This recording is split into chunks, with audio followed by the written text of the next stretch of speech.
Hello, I'm Andre J, and today I would like to talk to you about video waves. So it has come to my attention as of recently that some people don't seem to exactly know exactly what's going on. What does video waves mean? What is it? The short answer is it's a free suite of desktop video synthesis apps that you can see is running right here. The way it runs is it's basically like uncompiled code, and it's free to download. It runs off of out of the Open Frameworks environment, and the main sort of reason that it's not terribly popular, well known, is because it's uncompiled code. For most people to use it easily, to make use of it easily, they have to like use some kind of an IDE. Like I'm running this out of Visual Studio right now. On Macs, you would probably use Xcode or something. On Linux, it can be a lot easier, but most people if you're running Linux, you probably like know how to like make this thing happen a lot easier anyway. So, but yeah, what is video waves? So it's I've noticed people have sort of like in a bunch of different of the groups that I'm in, or just randomly like heard from folks on the internet who actually don't seem to have any idea or have like an extreme misconception about what video waves is. Which is really surprising to me because, I mean, first off, on my YouTube page, there's like 25 to 30 videos that are all talking about what is video waves, but I guess they're just old enough that people just aren't going to scroll back and look at them anymore. On my website, there's a ton of information on what video waves is, and I'll be referring to shit on my website as we, like, go through this. But like I said, it seems like people. I guess there's this thing. I don't think it's a generational thing. I think it's more of like a social media thing because, people.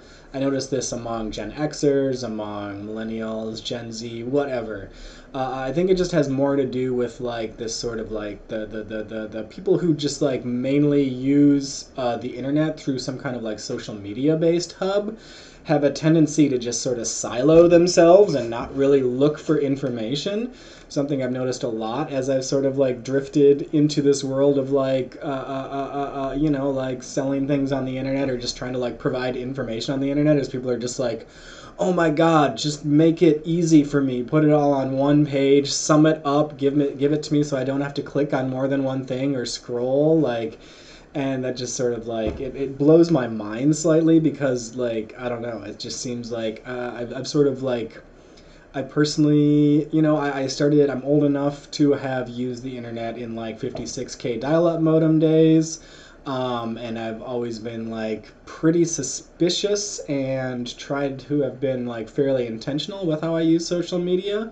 Just because I felt that from the start of things, from like the Friendster sort of things to MySpace, that it seemed like there was a lot of ways that these could be, I don't know, very like building like really negative habits of how I interact with information. And it definitely has like I've definitely probably have like had various times in my life where I've gotten into bad emotional intellectual feedback loops with my usage of social media, and that's it's led me to the point now where I'm like, I'm really not going to use Facebook anymore. Like, I'll log on like twice a month at most to try to like check the groups and stuff. But I'm not really, I have zero investment, as anyone who's tried to like use Facebook Messenger to get a hold of me knows, I'm not very responsive to that. Nor am I really responsive to like any other form of messaging other than email. That's how old school I am. You really just have to email me if you want to get a hold of me. But yeah, so social commentary aside, part of this talk here where I explain what video waves is, I'm literally just going to be showing you things on my website and like GitHub and stuff. But so a little bit of context. I first started writing like sort of video synthesis programs in processing, maybe like 10 years ago or so. And most of them used some kind of. I was interested in feedback because I studied mathematics in college. I was interested in like chaos theory and complex systems, and sort of the really interesting thing about chaos theory and complex systems is they're almost always based on some kind of like recursively defined function, some sort of function that feeds into itself.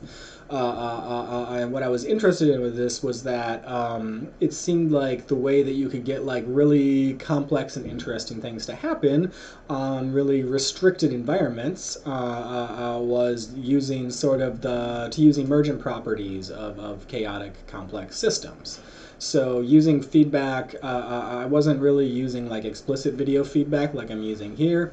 I was using more like signal-based feedback. Like you'd have like an oscillator that feeds into another oscillator, and then the oscillator feeds back into the first oscillator, and then it would be making all these like wavy shapes and things. And yeah, I had a lot of fun with that. Here I'll show you a little bit of my CV.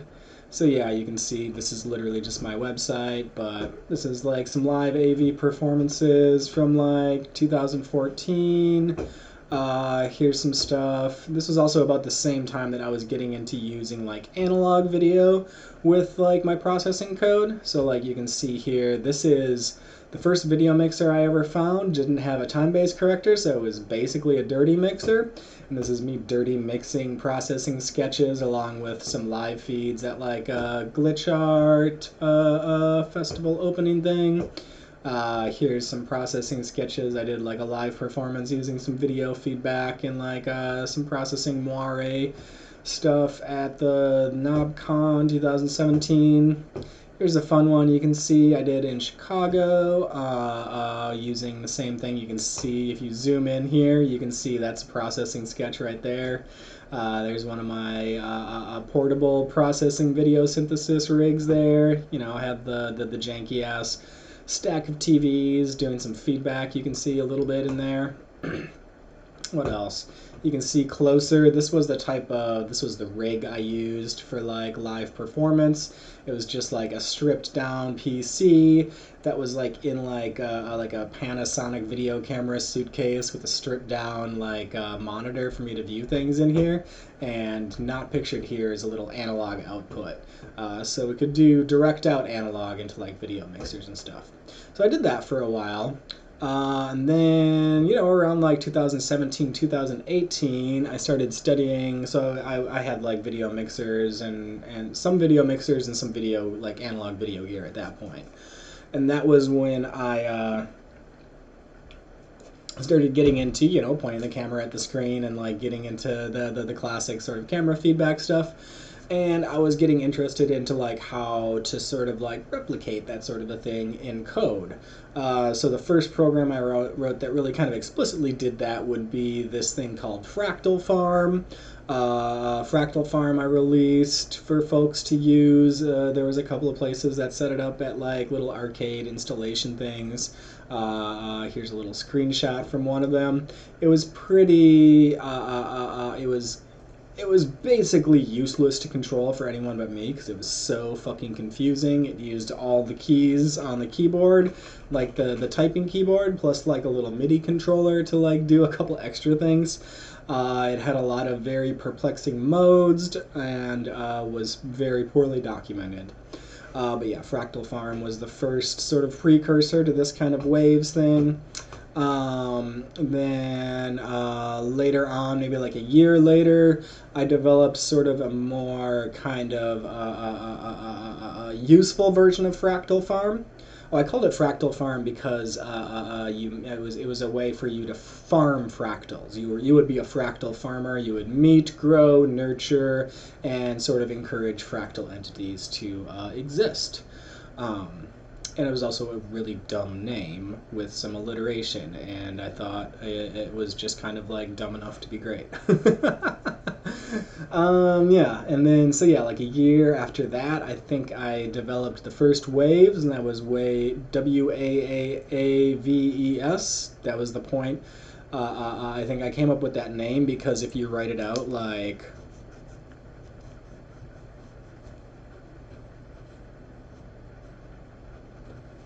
You could write it out like Waves, and it would just be like a bunch of peaks and valleys, you know? So waves. And I thought if it was misspelled like that in a useful way, it would be easy to Google. So that was where the waves with the three A's comes from. And this was another processing sketch that I managed to turn into a standalone installer with a GUI. It was still very confusing, but it was a bit more useful. I think a lot more people sort of like dug into that one than into the Fractal Farm thing. Still pretty janky. It didn't have like any sort of external video input. It was just like I had this little animation of a sine wave that would like squiggle across the screen. I think I have a screenshot of it. Yeah. Here's a really low budge screenshot of Waves. Anyone who's taken like one of my processing intro to video synthesis classes, what I'm walking you through there in the process is how I built the original Waves program. What else? So there was Waves, that was processing, and then it got to a certain point where I wanted to work with more live camera inputs, and I was sort of like, I realized processing was kind of not where it was at. I was talking to other people, and like all these people were like, shaders, don't you know about shaders? You gotta work on shaders. Have you heard of Hydra? Shaders. And I was just kind of like, I don't know, I feel old and dumb, like I'm just gonna stick with processing for a while. But then at a certain point I just looked into it and I was just like, okay, so if I want to get serious about doing this sort of video stuff, I'm probably gonna have to move on to C++ based creative coding things. So that's when I started looking into open frameworks, and then I was just like, oh, open frameworks has a lot of tutorials for working with shaders. So first, before I got into the shaders, the first thing I built in open frameworks, and this was like I think over like a holiday vacation in December or something. It's this thing called Adventure Mouse. Here's a screenshot from it. It was another sort of game-based thing where like you move the mouse pointer around and like play around with some MIDI controls, and it does all of this crazy, very colorful like feedback stuff. And Adventure Mouse, Fractal Farm, the original Waves, you can find all of these on my GitHub. Like, there is no, these aren't like difficult to find or anything. It's just sort of, if you're only looking for shit to buy on my website, you're probably going to miss all the really interesting things. I think that's the thing where a lot of people, when I first started selling things, people are like, your website's so confusing. I always get lost and like end up in some other spot. And I'm just like, yeah, it's not, I don't want my website to be just about trying to like fucking sell you things, you know? Like, I like that my website has a lot of like ridiculous information and a lot of places you can get lost, and the whole point is that you sort of like are gonna get, ideally get sucked down a wormhole and then click on some other links that like take you out of it. Like, it's not just supposed to be like some sort of streamlined way to sell you things. I kind of hate that sort of a thing, and it's sort of explicitly why I'm trying to get away from the whole sales thing, the whole sales mentality. It's kind of gross and toxic and not really a pleasant way for a human being to live, nor do I feel that it increases, I feel like it actually makes the world a more negative place. The more people that are out there trying to like fucking self-promote and like hustle and sell and hype and, be like sketchily dishonest about shit or whatever. But yeah, website is confusing. You can find all these things on my website, you can find all these things on my GitHub and play with them. Adventure Mouse. So that was the first thing I built in open frameworks. Didn't use shaders at all because I was like one thing at a time. C++ is really complicated. I still find C++ to be pretty, actually no, I don't really find C++ to be that like hard to work with. I've just sort of like acknowledged a lot of the frustrations, but for what it does, it's pretty great. I probably need to learn Rust at some point if I'm going to continue working in like desktop things, but we'll see about that. I'm trying to learn like FPGA stuff too, so probably only one of those things at a time. But yeah, about a month after I first learned open frameworks, I was just working as a dog walker at the time, because I got a degree in mathematics and then like literally never, I dipped my toes into like sort of academic research world. I found that to be politically nauseating. So I was just like, okay, well, fuck grad school, fuck academia. I'm just gonna try to find like mindless physical labor to do and just like work on whatever interesting shit I can find to do in my spare time, which was actually a very enjoyable and pleasurable way to live as soon as I got out of food service industry. Yeah, so it was a lot of dog walking, pet sitting, sort of bike delivery stuff. Anything I could do physically, that was what I was doing. But yeah, so I was working as a dog walker. I was biking from one dog place to another, and I got run over by a car. A car took me down, drove over my leg, busted up my bike, stuck pieces of the bike in my leg and shit. Because it was on the job, I got workers' comp. I had to like walk with crutches for a while, and then I ended up getting like an insurance payout because apparently in New York City you just like are guaranteed like a paycheck if someone runs you over with a car. Um, Seems a little sketch. The person at the hospital had to explain that to me. They're like, I was just like, wait, what's going on here? And they're like, no, no, no, no, no, no, dummy. Get yourself a lawyer. They'll find you a doctor. You're gonna get this all paid for. Because it was like the thing where they were like giving me the bill, and I was just like, yo, I don't make any money. And they're like, you don't have, like, you are gonna make money off of this. You don't, do you understand? You are going to profit from getting run over by a car. So that was pretty nice. They thought I was a real like hayseed hick or something. Not up to the sophisticated world of understanding how you monetarily profit from getting run over by a car. Yeah, so I had, a good like 6 months that I could really just like focus on like learning and programming stuff. And I was just like, well, that's pretty dope. I drank a fuck ton of coffee. I was making like weed tea, like weed butter. So like I'd wake up in the morning, take like, drink coffee with the weed butter in it, and then just like fucking go to shader school. So I taught myself shaders over this course of period. Oh yeah, side note, this is also why I think it's probably would be a great idea if more people like contributed to my Patreon.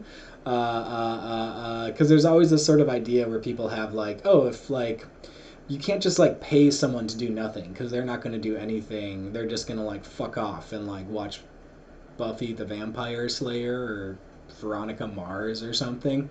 And I will actually like I have actual proof that if you just pay me to sit around on my house, I will actually sit around and learn shaders and build open source video synthesis programs and share them with everyone. So that whole like theory of like, oh, you have to like, you should only work and earn for every dollar you get. Like, I think that's complete and total bullshit. And I can literally show you the fruits of what happens if you just pay me to like do whatever the fuck I want. Is you'll have something like this around. So yeah, this is not a very thinly disguised like promo for my Patreon. So go to my Patreon. I'll mention that a bunch more times as to why you should go to my Patreon and just give me money to exist. But yeah. So I learned the shaders, and this was about the same time that like I think I only had like 2 video mixers at the time, and one of them just like shit the bed on me for no apparent reason, and it was like a Videonics one. There was like very little I could do to fix it. I opened it up, everything looked fine. I just tested around. It looked like one of the ICs was just like burnt out. So I was getting a little like testy on the whole subject of like hardware. I was just like, why, like, what's the point? Like, what's the point of buying hardware that is basically, for the most part, not user serviceable, it's not maintainable, it's all going to break down at some point? And I was just sort of thinking, like, everybody's just kind of relying on, like, the options are you can either buy, like, 90s video mixers, all of which will break down someday, like, or you could buy like the really expensive LZX stuff, which really doesn't do video mixer things, like LZX stuff is pretty cool for what it does, but it's not really like the best for just like doing the same sort of shit that like a Panasonic MX-30 does. So I was just like, okay, so I don't really want to like, I don't have a lot of income coming in. All I have is workers' comp and shit. Like, I'm not going to buy any more video gear. I actually got rid of all of my, pretty much all of my analog video gear, except for like one mixer and one camera and one TV I got rid of. Gave it to Irfan Berkovich, and then that's how we started Phase Space, essentially. So yeah, got rid of all my stuff, and I was just like, you know what? I'm just gonna fucking build in Open Frameworks and GLSL. I'm just gonna build my version of what I want to do with a video mixer, what had been doing with my Videonics video mixer, and I'm just gonna make it like this. And then if I can keep maintaining this, you know, like I've got basically a project that I can share for everyone who's sort of either one, sick of working with hardware that just like breaks down and is like inconsistent, and two, is someone who just can't afford, doesn't have the space, doesn't have the time for hardware, or, you know, people who live in other places of the world. You know, those of us in the United States, UK, Western Europe, we're all vastly privileged in that we are able to sort of like profit off of the waste and obsolescence and the wealth of our cultures. Like we kind of take it for granted that like, oh, I can just, you know, go on eBay and for $200 buy like and $200 is a reasonable amount of money for me to spend. Maybe that doesn't even like there's a lot of people in the United States where $200 is not like a reasonable amount of money to spend on like an art hobby or something, and get like this Panasonic mixer easily. But like for most human beings in most parts of the world, that's just not plausible. Like people aren't like they don't have the access to this kind of thing. It's massively privileged for us in like United States and Western Europe to have access to these kind of tools. And I think a lot of people don't really like notice that or think of that off the top of their head. So I was just thinking also, video synthesis is really fun, playing with this video feedback is really fun. How can I make these kind of things more accessible on like a global basis instead of just like, how do I just like, you know, my thought was never to like make a profit or sell things, because as now I have a very sort of like skeptical view of like capitalism and profiteering as like a reason to like do anything. I'm more of I like the Buckminster Fuller approach of like, you should basically be, if you just basically try to devote as much of your time to like helping other people and designing technology and things that are like helpful to other people as much as possible, it seems like everything else will sort itself out. You know, the moment you try to just profit off of things, like you're probably going to like get yourself into some shit, you know? Either morally or like at some point you're going to pay the price for if your main goal is just to like make money for yourself and promote yourself, there's going to be some sort of a cost for that at some point. But yeah, that was how I developed Waaaves. Waaaves is this desktop, free, open source software that, for me anyway, sort of replicated exactly the kind of stuff that I wanted to do with like analog video gear, but also was able to do like so much more, because the digital video feedback you could do on here that I figured out you could do with shaders was just like another level up from what you could do on like the hardware stuff. And I could also do things like have like multiple feedback taps. This is like a 4-tap delay. If you think about how like you know, like a multi-tap audio delay works, you have like the 4 taps, which means it'll read off the head at 4 different points and then propagate back that way. This is a 4-tap video delay where there's one video buffer that goes back, you know, anywhere from like 1/2 to like 8 seconds, depending on how your GPU is powered, and is able to like, you know, tap at multiple points out and bring it back in, which, you know, is not exactly like, but similar to if you had 4 hardware video mixers in a chain running off of one another in a loop. So if you had 4 video mixers in like a loop, actually, not like a figure 8, but just like one sequentially feeding into the other, that's pretty much what this would be like. But yeah, so the first version of Waaaves was released in like, I think May, about the same time that I was able to start walking again. And it was, you know, 2-channel video mixer. A couple of people helped me out through the project. Big shout out to Ed Tannenbaum. Helped me out, old school video gear designer, video artist. Helped me out with some of the code. You can still see the shout outs to them in the code if you look at it today. You should check out the history of what they've been what they worked on and what they're working on today. So yeah, I released it. you know, the reception was mixed in that the most people ended up telling me is that I have no fucking idea how to set up you know, how to set up open frameworks. You know, there was at least like 4 or 5 steps you had to run through to do it, and people were just like, I just want this to do one click. I want to make this in one click. And I was just like, well, it's free software. I'll help you through the process. You know, I spent a lot of time on emails and like video calls with people trying to like help them like make things run. At the time, I don't do that anymore. uh, uh, uh, uh, so you know, there was definitely like a handful of people who got really into it. These were probably the people who would, you know, like also wouldn't really need a lot of help in setting the things up to begin with. But that was how Video Waves started. So Video Waves, completely separate from Wavepool, had nothing to do with selling shit. This was purely about, I wanted to build something which replicated what I thought was fun about video mixers for me and for other people to use, and make sure it was like this free open source like thing that anyone could do. Of course, the problem with making open source things is that it isn't really like accessible to everyone, because a lot of people just like, you know, they convince themselves one way or the other that they're just like not able to do it. Like someone's just like, the common thing that everyone would say, not everyone, a lot of people would say is just like, I don't know how to code. And I was just like, you literally don't actually need to know how to code to do this. You do need to read instructions and follow instructions and do a couple of steps, and these are probably a little obscure at first, but you know, all you have to do is run through the steps and then play things. So it sort of felt like a lot of people were just being like people just kind of psych themselves out. They think like you have to be really smart in order to code, which is not actually true. You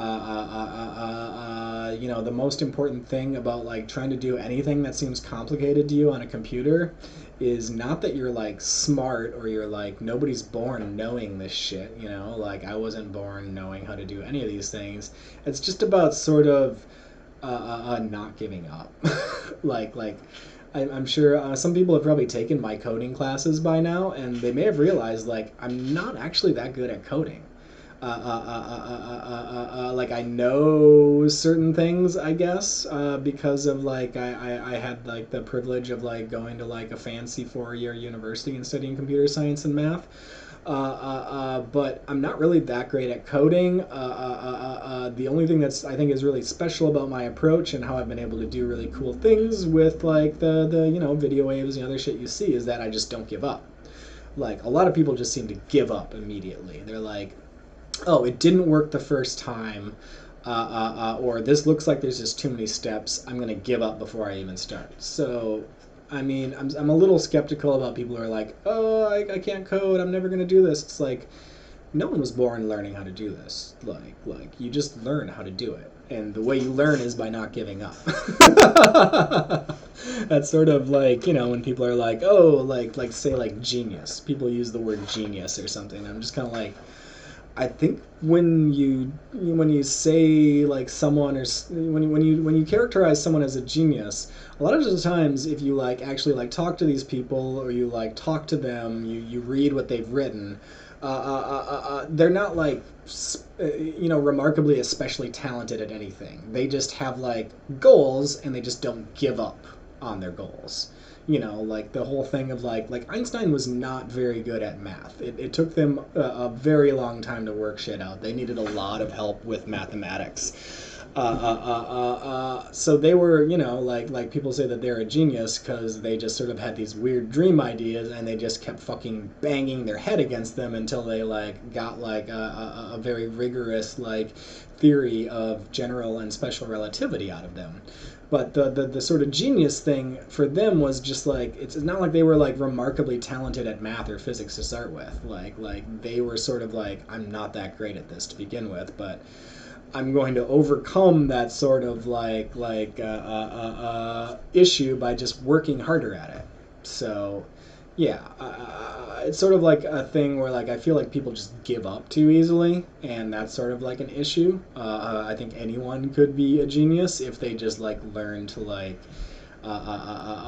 accept that sometimes you fail at things and you use failure to like get better at something. But the most important thing is just not to give up, not to tell yourself you're stupid, not to like not to belittle yourself or to like not even try to do things. Because everyone could learn how to do some coding, and everyone who uses computers, I think, should learn some coding at some point just to know what the fuck is going on under there. But yeah, social commentary aside. So the main feedback I had from the first release of Video Waves was that this was a huge pain in the ass, and no matter what sort of tutorials I made to share with people, it seemed like this wasn't actually making shit very accessible for anyone. So that was a little frustrating, but I just kind of like went with it. I was just like, well, if people want to get access to this kind of thing, like you're gonna have to sort of like put a little bit of yourself into it. Like nothing's really for free ever. Like the thing about it, you've noticed if you've worked with a lot of open source software is that if it's smaller scale open source stuff, you're gonna have to put a bit more work on your end to like configure things, make them run, because having like really nice GUIs, having customer service, having like a large team of people able to like respond and like design things to make it easy for individuals, or even just something as simple as like writing a fucking manual is like, it takes a lot of time. And a lot of times what open source designers don't have is time, because they're literally spending their spare time just like making this shit to share with people. And the same people who are making stuff to share aren't necessarily the best people who are, the people who design. Like for me, I'm pretty shit at designing GUIs. I'm good at designing systems. You can see this GUI here is kind of ugly and messy and like pretty jank. But it's I wanted this to be like free and open source, so of course I'm gonna have to design it. I can't really pay anybody else to do that. But that's sort of the cost of a lot of free open source stuff, is that you sort of have to like put a little bit more effort into like getting a grasp on things. But yeah, so Video Waves went for about a year. There was definitely some people using it, but it wasn't like a huge unqualified success or something. It was just like a weird like culty thing. I started like a Facebook group or something. We had a couple hundred people in there. It was pretty rad. And then about a year later, I ended up like quitting my job as a dog walker, because basically it was just like after like spending like a huge chunk of that year like just working on designing like code and working on art projects, I was just like, why the fuck am I working for like some like Brooklyn like Dumbo yuppies for like a paycheck? Why am I like letting them just basically like abuse my time like this? So I was like, okay, it's time to actually figure out how I can sort of like make a life for myself where I am actively helping people, and I can support myself financially by doing creative and helpful and like useful things with my time, instead of just like enabling the lifestyles of like shitty fucking Dumbo yuppies. So I used the last of that insurance payout from getting run over by a car.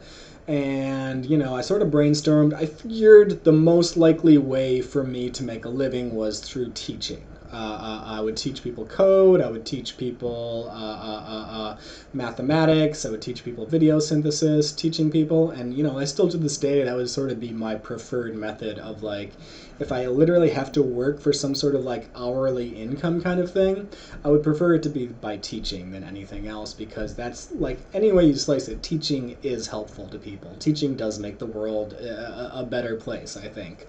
And it's still kind of what I'm trying to work on. We'll find out and see if like that ends up being useful too. 'Cause the other thing too is you could just support my Patreon, and I wouldn't just have to like hump around every month trying to figure out how I can like pay rent and eat groceries, and be able to work on stuff like this and make it like better and more useful for people. Yeah, but at a certain point I was talking with people on the internet, And some people were like, just put your thing on a Raspberry Pi. Because I think at the time someone else had basically taken the Video Waves code and then just like adapted it and put it in their own little like Raspberry Pi thing and was selling it. And then some of the people who like had that were just like, you should just do this, Andre. Like, why don't you just fucking sell your own Video Waves thing in a Pi? And I was just like, because selling shit is fucking janky and weird, you know? But I was running out of money, so I was just like, okay, well, the teaching thing isn't picking up. You know, I was getting some paid art gigs and shit like that, but not really enough to like pay Brooklyn rent. So I was just like, all right, whatever. I'll do like a Kickstarter. Maybe this will just be like a one-off, and I'll put Video Waves on a Raspberry Pi and just like sell that to people who want to like have this easily going in and out of like analog video systems. So yeah, Wavepool came after Video Waves. Some people seem to think that like the desktop Video Waves is like a port of Wavepool. Wavepool came first. No. Video Waves came first. I'd been working on desktop design for years and years and years. I was always highly skeptical of Raspberry Pi design. I was just like, it's so janky and tiny, and like it's just gonna be like, if I port Video Waves to Raspberry Pi, I'm gonna have to butcher it. I'm gonna have to chop so much out that like barely anything will be left. I was like, this is ridiculous. Why would I even do such a thing when you can just have this amazing... Why would I do such a thing and then charge money for it when you can just have this amazing thing on your desktop computer that does like 10 times as much? But yeah, I did it. I did the Kickstarter. I promoted the heck out of it, and it was sort of a pretty amazing success. And then I was just kind of like, okay, well, it seems like this can keep me going for a while. So I'll try to keep promoting the art things and the teaching things in the meanwhile, but I'll also try to sell Raspberry Pi video synthesizers for a bit. So I did that for like 2 years straight. And I kept coming out with like, you know, I had like 10 years of like desktop design to draw on, so I was able to just like whip together like 5 or 6 more Raspberry Pi video synths like in a matter of months. It's not like I pulled them out of nowhere. It was just stuff I had already like had designed, and I was just like, oh, I'll just pop it into the same environment. That's pretty cool. Yeah, so that's where the Wavepool came from, and that is what the Wavepool and Video Waves relation is. So Video Waves is software, free open source software that I've designed, and the Wavepool also. I feel like I've said this a million times, and people don't really seem to like figure it out as much, but like, you don't ever actually have to buy a Wavepool that I made. And I'm really trying to get out of the buying things. I'm trying to like really hammer this down on everyone, is that once Raspberry Pis become more common again, I really don't want to be like selling these pre-made things anymore. Like literally just like, you can just buy your own Raspberry Pi and like get an SD card and all the other stuff and configure it yourself and just put it together. Like, you don't need me for this. Like, it's complete bullshit to think that you need to be like a genius to do this DIY things, or that you even need to understand coding. Like, you don't even need to fucking solder. That's a big part of the Wavepool project, was like, here's a video synthesis thing that does like some pretty amazing and complex things that you can put together, that is less complicated than most Lego things I've put together for my nephew in the last couple years. Like, no fucking joke. I put together during like a hurricane, I think last year or something, I put together this, it was, let me see if I can pull it up on the internet. It was like a Nintendo Lego set. So it was like a CRT. So you build like a CRT, and then my sister built my nephew's sister built like the little Nintendo part where you have like a cartridge that you put in and shit, and a little controller out of the things. And of course, it was my job to build the CRTs because I'm the video guy. So I built like a Lego CRT with like a little thing where you like turn a knob and it makes like the Super Mario like jump around and like bounce around on this like slightly 3D landscape. That was like 100 times more complicated than putting together a Wavepool. Honestly, it was more complicated than trying to like install Video Waves. So that's sort of like my stock response to people who like think that it's going to be like difficult or hard to do something. It will take time, and you'll need to like actually think about what you're doing maybe a couple of times, but it's all very doable. It's all very achievable. But yeah, so what is? I guess we got through that sort of like point where I like remind people what Video Waves is, and yeah, you can also just like look on my website for the information. It's all there. It's the video synthesis desktop environment. You can literally just Google Video Waves. Because I spelled it wrong, it's very easy to find and to like get this information. Um, yeah, and then like I guess after I made the Raspberry Pi ones and I had those out there, I realized that there was like one thing I could do to make it slightly easier to install Video Waves, which is just by like making this giant zip file that had all the open frameworks, all the code stuff set up ready to go. So that meant that the people would only have to configure an IDE, Xcode or Visual Studio Code. And it turns out that configuring the IDE on Windows is like easy. It's super easy. You just follow the instructions on my website and you do it, and it's all there. And then you just download this shit and you just follow through all the steps, and it's like good to go. Still apparently way too complicated for a lot of people. Yeah, so part of this is also I'd like to encourage people. So a lot of people like want to have like direct one-on-one help with installing this stuff, which I cannot do anymore because I literally just don't have the time or energy to like do one-on-one help. I would like to make this kind of stuff more accessible to people in a large scale. Practically speaking, I do not have the sort of time and energy these days to sort of like work on making like one-click installers for these. On the other hand, if enough people support my Patreon, I can and I will do that. So a big thing that I would invite everyone who's ever like, what is Video Waves? And then is like, oh, how do I make this work? Is to just support my Patreon. If we can get to my goal point, and you'll see that if you click through the link, if we get to the goal, I will turn all of these desktop Video Waves app, and that's a desktop Video Waves, Artificial Life, Chromatic Aberration, Spectral Mesh, yeah. I will turn all of those into one-click installer things. It would probably take me like at least a month, if not longer, just because I would need to like basically figure out how to like combine everything and configure it well and sort of build probably like another sort of like level of like interface so you can do stuff like choose resolutions and inputs and outputs in a more sort of like reliable manner. But I would think like within like once we hit the goal, it would probably be about a month until I'd have like a first working like demo one-click installer for people to start using. So yeah, this is sort of like a call to action, as they say in the internet promotion biz, of if you want to see more stuff like this.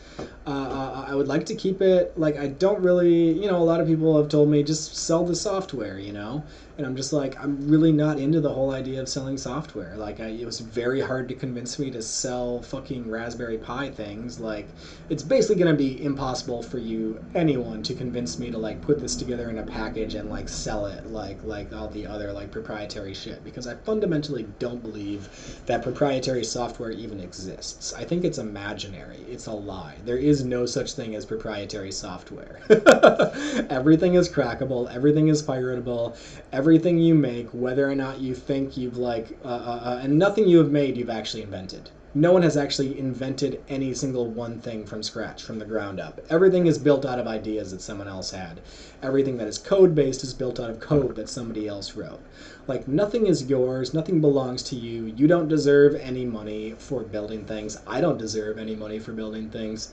On the flip side, I'm just telling you, I also like live in a, this a farce of a capitalist society. So just practically, in order to like get by on a month-to-month level, I just need income. And there's a number of different ways I can make income. Most of them are going to take up a lot of my time. If you want me to be able to spend time on doing the open source stuff, then doing this sort of crowdfunding thing is really the only plausible way. So I would be very happy and very excited to try to like make the Video Waves suite and Video Waves all accessible to a larger number of people, and that's going to require probably like, you know, like the smallest donation amount on my Patreon right now is like $5. So it would really not take very many people paying $5 or $10 for, and you wouldn't even have to subscribe for that long. Like if you could just get me through like the couple of months it would take to do things, then I can focus on some other shit. If enough people just subscribed at $5 or $10 a month for a couple of months to my Patreon, then they would be not just like helping me out with like buying me the time to like make like one-click installers for these, but also to be basically helping out anyone in the world who wants to have access to video synthesis tools, and otherwise would have basically, I mean, you'd always have Hydra. Like if you have an internet browser, you can play with Hydra. But Hydra is for a very specific mindset and a very specific kind of person. And I feel like the people using Hydra aren't really the people who are looking for this kind of a stuff to work with, usually like a pre-built like GUI based environment. People using Hydra are the people who want to build their own stuff, and I think that's pretty awesome. But not, you know, it's basically, it's gonna scare off everyone else who's just like, I don't know how to code, or I absolutely refuse to believe that I could even learn how to code. Like those kind of people aren't gonna use that. And I don't want to enable the sort of mindset where people are like, I don't want to learn things, and I don't want to even have to like consider the fact that I might have to like learn something that I feel is beyond my like, you know, level or whatever. But I also want to make things that are accessible to like little kids or people who don't speak English as a first language, you know, like all these other kind of things, which would really make a huge hassle for someone trying to like get things done. Like coding is very Anglo-centric. The whole world of coding is so fucking Anglo-centric. It's kind of crazy, an assumption that like most people don't really think about. But yeah, so that's the Patreon spiel. I'll probably do a couple more in here. That's the history of Video Waves, where the word comes from. I've definitely like made it very confusing for a lot of people by like reusing the word Video Waves for a lot of different things. But this is what Video Waves is. Wavepool is just sort of like a cheap little like scruffy little offshoot of what Video Waves is. If you like wave pools, if you're one of the people who's in a position of like, I just found out about a wave pool 2 months ago and they're super expensive to buy, I'm rarely able to buy one, and I can't build one because I can't find the fucking Raspberry Pis for it, then you should be more interested in Video Waves, because Video Waves does basically like way more than what a wave pool ever possibly could do. And you don't, if you're watching this, you probably have a computer, so you can probably run and play Video Waves on that. Yeah. So next I'm going to sort of do both sort of like an intro for people who don't know how Video Waves works, what the signal flow is, what it does, and also do, for everyone who does know what it is, let you know what these updates I'm working on, because I'm working on a medium-large set of updates to the Video Waves desktop suite. I'm going to start focusing on that in like May and June. Hopefully we'll get it out before the end of summer, and it's some pretty amazing, crazy, juicy stuff. It's mostly directly related to an art project I'm working on right now, and I wanted to like demo out a bunch of things and test things, and I realized in the process of making the demos on the code that I should probably just fold all of this stuff into Video Waves proper, so that these really fun things to play with are available for more people. So yeah, let's look at what is Video Waves and what is the signal flow here. Alright, so let's go through, I'm just going to go through a real quick run through about what is Video Waves, what is the signal flow here. So the first part of Video Waves is that we have this 2-channel video mixer, and this is for live video inputs. So you can select the different cameras, I guess one of these cameras got like frozen because I've been running this for too long, so that's pretty great. That's just gonna hold that right there. Or maybe it got like confused because I'm recording this in OBS too. So you can select the different input here. You can see it also takes NDI as an input. NDI is a network-based video protocol for streaming network, both like on a or primarily on a local area network. This also allows you to do things like screen grab from different parts of your computer. You can do things like NDI. There's an NDI plugin for VLC, so you can just pull something into VLC, press play, and then it'll start playing over here. It was sort of my way of sidestepping the whole everyone who uses video waves wants to play pre-recorded video. I was always just like, I just work with live video. Why don't you just work with live video like me, like insane people like me? But I guess a lot of people really want to work with samples, so I figured the easiest way to do that was just use like a protocol that would also, it doesn't just mean that you can work with samples. It means that if you have NDI installed and you have a bunch of friends over all using the same Wi-Fi network, you can share screens back and forth with one another, meaning if you have 4 friends over, everyone with a laptop, you're all connected to the Wi-Fi, and you're all running video waves, you can grab NDI screens from everyone else. You can do screen grabs from everyone else and set up a big loop of video jamming. So I thought that would be really cool. I don't think anybody really ever does that outside of like maybe like a class I teach or something, but pretty awesome if you think about it for a second. And then you have like HSB controls for the input. Like a big part of these inputs was I set them up because I wanted to make it for doing like USB camera based video feedback things. So most of these controls on here they're a little bit set up for doing like cool stuff with what do you call it? To make keying a little bit easier, but they're also set up to be pretty awesome to work with for doing USB camera feedback. Got a different like a couple of like inverting. You can like do things like wrap the color around. I'm not really 100% if I'll be tweaking these at all to be a little bit better this time around. It's kind of up in the air. Depends on how much time I have and how much other things I want to put into here. So that's that. The second channel, so you have 2 channels of like live incoming video, which can be any sort of USB thing, other sort of UVC things you can use if you're on a Windows computer. Blackmagic video will come in, often have like some sort of like a UVC video stream running, so you can use like direct Blackmagic input through here. You can also use like spout cam and shit if you're feeling a little confused about using NDI, and you can mix them together by just like fading between the channels. Wait, so cam 1 is that one, so you can fade between this really awkward screenshot of me with like a weird pursed lips. You can also key between them. Try to turn this off. Do some Luma keying. Well, I guess this one's kind of broken. Oh yeah, it doesn't have the key threshold. So I do actually have to fix the mixing things. I'm going to put the new mixing algorithm into here actually. And then do all the same stuff with channel 2. And then we come into this feedback section. So we've got frame buffer 0, frame buffer 1, frame buffer 2, and frame buffer 3. So these are the 4 taps in the video buffer.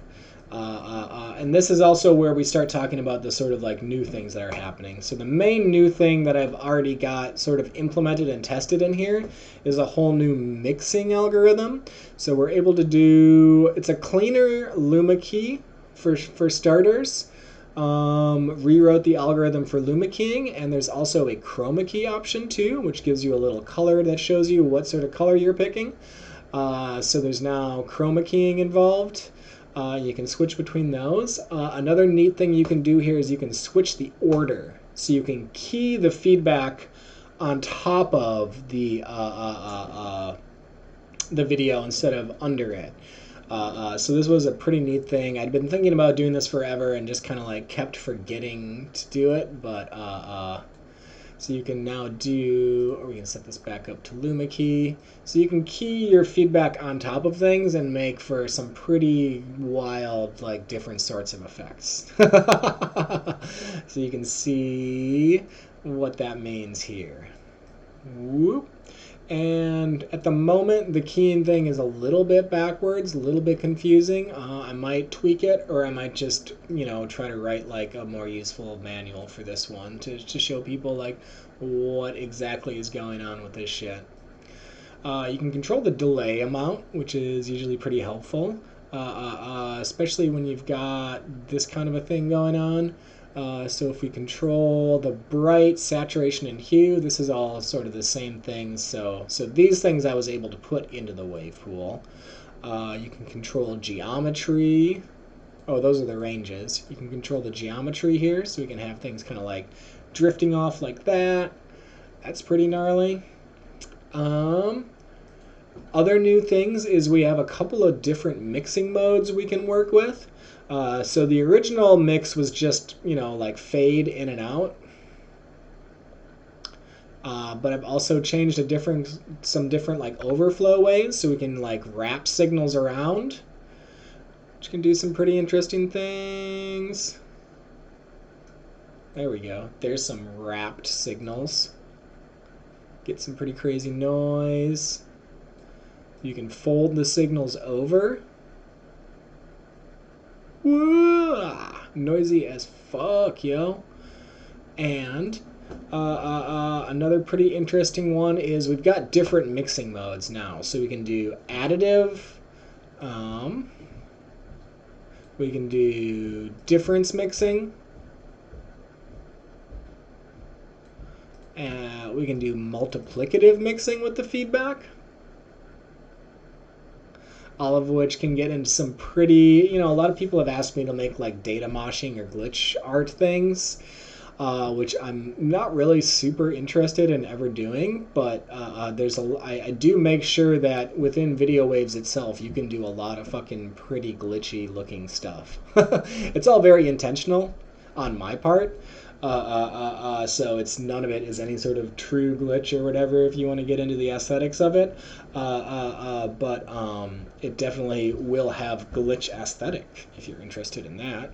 We got mult and we've got dodge, which is sort of a division mode. But yeah, so those are the basic new mixing modes I've got set up for everything. So different orders of mixing, so you can key things over, chroma key in addition to Luma key, and yeah, lerp, add, difference, mult, and dodge. Those are the new mixing modes. So that's just a little bit of what I've got started for the new update. This is not available in the current Video Waves you'll see out there. The current Video Waves you see, you'll probably want to like look back about 2 years to see like the videos on like how to work with those. But yeah, other Video Waves fun things you can do. You can set up these like mirror things that'll just mirror the feedback going in and out. Whoop. You can invert the brightness. Hello, strobes. Inverting saturation. Inverting the hue. I'm probably going to work in, I did a little hue invert fix on the last wave pool update, and I'll bring in that one into here too. What else do we have here? You can, much like in the wave pool, you can change the ranges of everything that you want to control. So X, Y, Z, and rotate will all be able to be changed. And I think I'm going to change that up for the color things too. I'm going to experiment with changing ranges for like all the HSB color controls as well. And then you can do all this kind of fun stuff. So this is already like an entire level up of stuff that you can't do on the wave pool. What else? The text modding we can do as well. Here, let me set up wrap mode here. So this text mod is sort of a shorthand for, it's the video reactive mode in the new wave pool thing, but you can basically set up the brightness of either channel 1 or channel 2. So you can have one video channel be video input and another video channel be just sort of like modulation input. That's sort of what I recommend using artificial life for, or what's the other one? You can use stuff like Lumens or VSynth for that, or just like a video that you prepared yourself that you're playing off of like VLC. Yeah, you can use this text mod thing to basically change the parameters that are based on the video brightness. So it's kind of extra affecting the video right now because it's doing that Luma key over onto the brightest stuff. So it's going to kind of like wrap around my face in these weird kind of like, it'll look almost like there's some kind of like weird AI shit going on. But it's really just like using this sort of like, it's using video as a modulation source, which, you know, you can do, Hydra lets you do that. I think there's ways you can do that in VSynth too. Not really any other way other than in other obvious ways I can see to do that. But you can see right off the bat that this makes all kinds of really crazy shapes and textures possible. Yeah, and then we have what? Like 4 more frame buffers that all have the same stuff that you can then like chain them all together. So like something I like to do very specifically when I've got noisy stuff like this is use 1 frame buffer to kind of filter things and slow everything down. You can see that's already doing like a pretty huge thing right there. So we'll just kind of subtly try to mix this one in just to like slow down the grunge up here. You can use another frame buffer and do some like inverted mixing on here. And that makes things, that'll make a lot more of these sort of like Archer video enhancer style trails on everything. That's a pretty fun technique. Or we could use chroma key to like key into some of the feedback of the first one. So it's all pretty bright, so I want to try to get some sort of a bright color in here and then go into geometry and maybe zoom things out a bit. Let's see, go back here. Let's make the threshold a lot larger. There we go. And then let me invert the brightness on this one. Yeah. Let's do a little bit more mixing. Here we go. So this already looks like some sort of weird like Panasonic mixer-based video feedback thing with cameras, but we're doing this just with software. Nice. Let me go back in here, mix this one a little bit more so we get some more filtering happening. But yeah, you can see I could literally spend 12 hours straight showing you different sort of arrangements of things we do with the 4 frame buffers, and I wouldn't repeat myself at any point because what you can do with this many frame buffer taps with a single video feed is kind of limitless. I mean, of course, as a mathematician, I know there is fundamentally an actual numerical limit to everything. But also as a mathematician, I know that combinatorically speaking, the number that is actually that would limit you is a number larger than you would ever be able to achieve in your lifetime. Might actually be one of those like combinatorical numbers because it's factorial based that is like larger than the age of the universe. So some fun stuff to keep in mind. We also have this global zone here where we can add like blurs to everything. This usually gives everything an extra analog feel to just add a little bit of blur. If we bring this up to like radius of 2, I think that's sort of my ideal, like make it look like a CRT screen kind of deal. And then of course once you blur, you can also sharpen it again. You can sharpen without the blur too. So these sharpens and blurs, you can also use these to do some pretty crazy feedback things on their own. This is where you get some really wild reaction diffusion stuff, is with the sharpening and the blurs. Sharpen I was able to cram into the last Wavepool update. Blur I don't think will ever make it into Wavepool, but we'll see. I might figure it out someday.